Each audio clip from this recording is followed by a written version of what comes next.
Bharat group of institution पक्षर बालेश्वर सहर काली मंदिर निकट में शुभारंभ है पानीय जल सेवा शिविर। मंदिर को पूजा करने आसुवा श्रद्धालुओं सहित पथचारी शिक्षानुष्ठान कर्तृपक्ष पियाइले दही शरबत, फल जूस और ठंडा पानी। बालेश्वर में वर्धित ग्रीष्म प्रकोप को दृष्टि रखी संप्रति प्रशासन समेत स्वेच्छासेवी संगठन पक्षर पथचारी जल सेवा प्रदान करा जाउछि। एही परिप्रेक्षी रे बालेश्वर अग्रणी वैषयिक शिक्षानुष्ठान Bharat group of institute पक्षर सहरर Lalitheshwari काली मंदिर निकट में पानीय जल सेवा शिविर आरंभ होइछि। एने आयोजित कार्यक्रम में पौराध्यक्ष सविता साहू, बालेश्वर प्रेस क्लब सभापति वरिष्ठ सांबादिक विप्लव कुमार महांती, समाज बालेश्वर शाखा वरिष्ठ परिचालक मधुसूदन दास, काउंसिलर कार्तिक साहू और संजीव दास प्रमुख वरेण्य अतिथि भाव जोगदे एही जलसेवा शिविर को उद्घाटन करथिले। शिक्षादान सांगको सेवा क्षेत्र में भारत ग्रुप ऑफ इंस्टीट्यूट निष्पत्ति तथा उद्यम बेस प्रशंसनीय बोली सेमाने कहिथिले। प्रचंड रौद्रताप समय ललितेश्वरी काली मंदिर को आसुवा श्रद्धालुओं समेत पथचारी तृषा निवारण में एही जलसेवा शिविर सहायक हेबो बोली अतिथि माने आशा प्रकाश करथिले।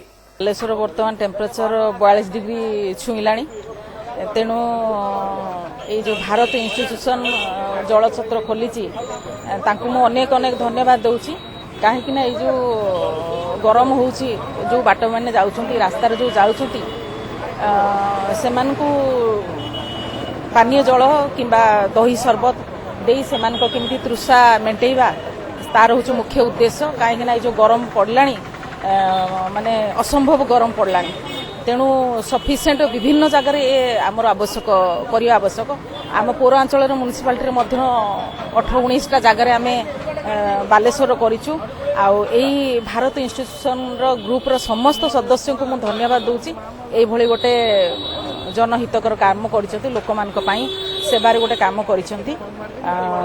तार मुख्य उद्देश्य केवल जल वितरण करिबा, ठंडा पानीय जल आउ दही शरबत लोकन पाखरे समस्त लोक पाखरे पहुंचेबा, ये गोटे मुख्य उद्देश्य। कहीं गरम रु त्राही पाइबा पई ये गोटे आमर बहुत भलो ग्रुप को मैं धन्यवाद दूची। भारत ग्रुप ऑफ इंस्टीट्यूशन तरफ जो कार्यक्रम आज हाथ को निया एक नियारा कार्यक्रम करा जायछि, जहाँ देखा जायछि बालेश्वर टेम्परेचर बहुत हाई। यही अवस्था रे यही सिचुएशन रे जल छत्र कार्यक्रम एक सामाजिक अनुष्ठान हिसाब से धरा जीवो। बहुत भल कार्यक्रम टे हाथ को नहीं उद्योक्ता समस्त कर्मकर्ता जो माने मालिक माने अच्छे जो माने अनुष्ठान दायित्व जो माने अच्छे समस्त को साधुवाद दिया धन्यवाद दिया ये कार्यक्रम पाई। मु तो अनुरोध करी ये कार्यक्रम आउ अन्य जगह करंतु एवं ये कार्यक्रम से जारी रखंतु। यह एक नियारा कार्यक्रम धरा जल ही जीवन बहुत स्वागत मु करुच्ची। ए लाइन रो हमरो निहाती दरकार थिला। एपटे हमरो हॉस्पिटल अछि, मोतीगंज रो बहुत लोक आसुचंती, एई बाटे खरारे बहुत हैरान होचंती।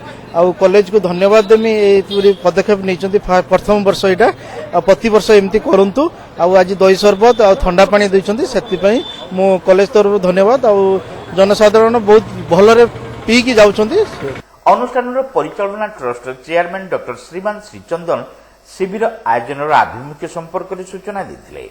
ए वर्ष जो प्रचंड रौद्रताप को माने लोक मैंने जो डहल विकल होती, आम मैंने गोटे गुंडुची मूषा भाया चेष्टा करुचु लोक मानू किछिटा साहाय्य करने रौद्रताप रक्षा करने चेष्टा करुचु। केते सफल हम आम जानी ना, चेष्टा आम जारी रखीचु। आम जिते चेष्टा करूँ जिते दिन पर्यंत खरा अच्छी जून मास शेष पर्यंत यह आम चलई रखिबू। एवं आम दही शरबत केतबे ग्लुकोज पानी एवं पानी तो सब रहिबो, ता छडा एडिशनाली दही शरबत एवं ग्लुकोज पानी व्यवस्था करिछु। ट्रस्टी आकाश मोदी, असित कुमार दास, मनोज कुमार जेना एवं इंजीनियर निहारिका महांती प्रमुख एथिरे उपस्थित थिले। प्रथम दिन में अतिथि समेत शिक्षानुष्ठान परिचालना कमिटी कर्मकर्ता मंदिर पूजा करी फेरुथुबा श्रद्धालु और पथचारी दही शरबत, फल जूस, ठंडा पानी प्रभृति पीवाकू देथिले।